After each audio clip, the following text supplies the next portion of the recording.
Thank you. Senator Hawley. Thank you very much, Mr. Chairman. Mr. Chairman, it's great to have this hearing. Thanks for calling it. Thanks to all of our witnesses for being here. Professor Shaw, nice to see you again. Let me just start with you, if I could, Professor Shaw. You talked about the fact that there have been lots of rulings against the Trump administration. That's absolutely statistically true. I disagree with almost all of them. In fact, I think all of them. But the issue of this hearing really isn't the rulings, is it? It's the remedies. Would you agree? And those are distinct things. You may think that the ruling is quite correct, but that's actually not what we're talking about here today. We could have a hearing on that. Maybe we should.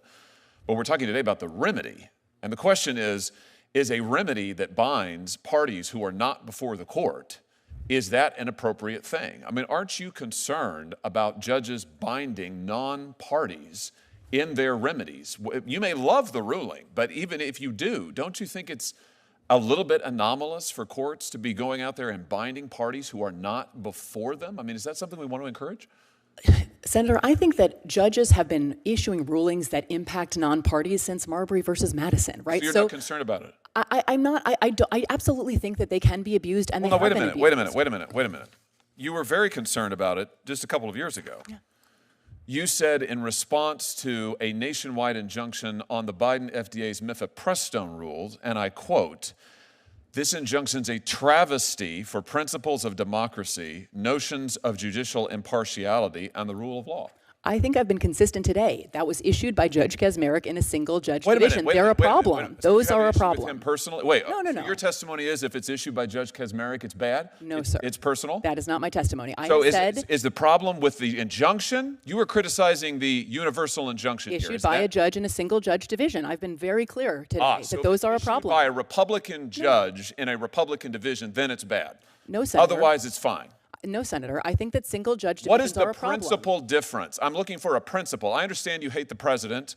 I understand you love all of these rulings against him. You and I both know that's not a principle. You're a lawyer. What's the principle that divides when issuing a nationwide injunction is okay when it's not? When the Biden administration was subject to nationwide injunctions, you said that they were travesties for the principle of democracy.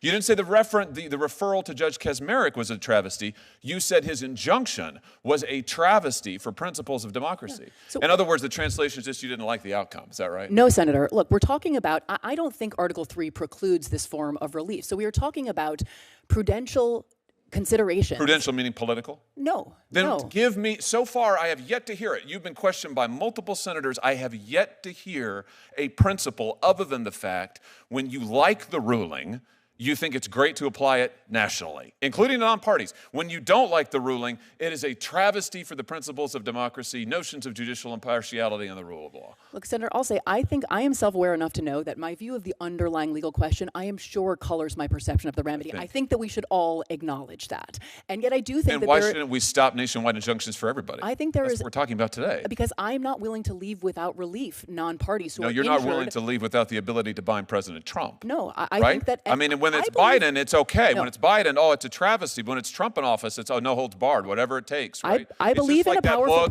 What was it that President Biden's staff said? We've got to do undemocratic, unconstitutional things to save democracy. Why is this the same I believe thing? In a powerful president. I do believe in presidential power, but power and constraint are not at fundamental odds. What is the principle? Power. What is the principle? The legal principle.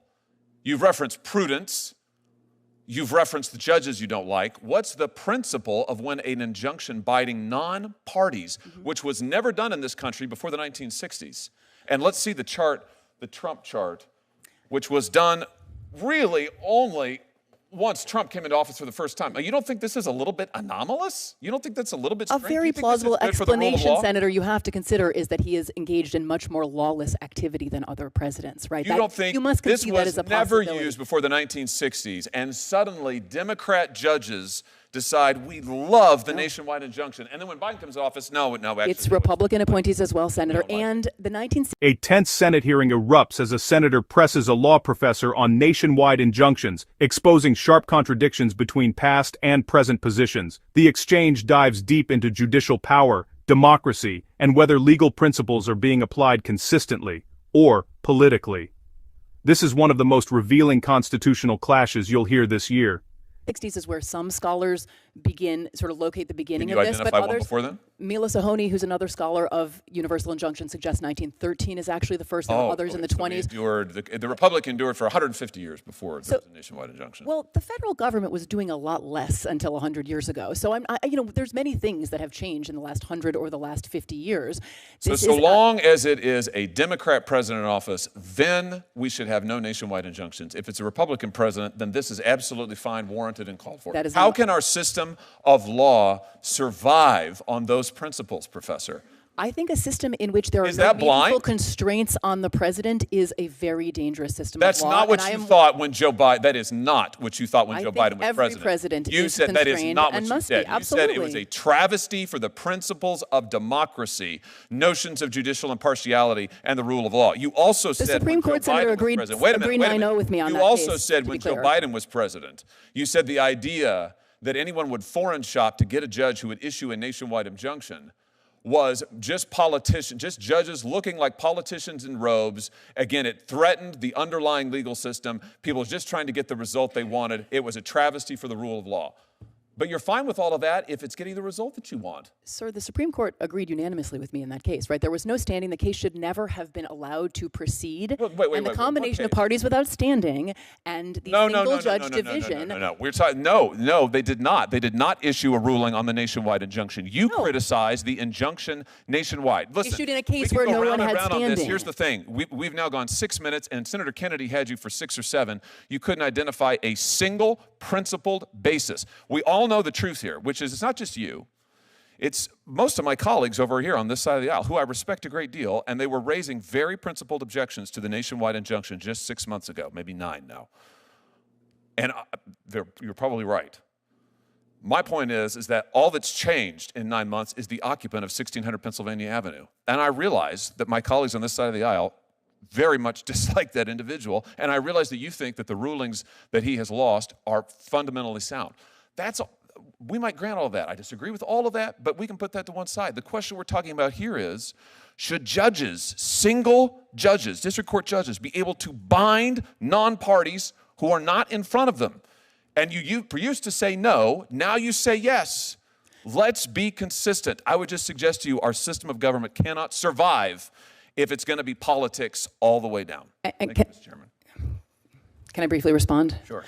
I mean, you invoked democracy a couple of times there, Senator. Judges are part of our system of democracy. Democracy is not as simple as majority rule. Judges have always served something of a You would have it be as simple as function. majority rule. When you get the majority you like, you're for the nationwide injunction. When you don't, you're not. Senator Blumenthal. Thank you, Mr. Chairman. I'm going to give you the opportunity that I often found absolutely precious when I was arguing before a panel of judges and couldn't get my answer. If you enjoy this breakdown, please don't forget to like, comment, and subscribe for more political breakdown.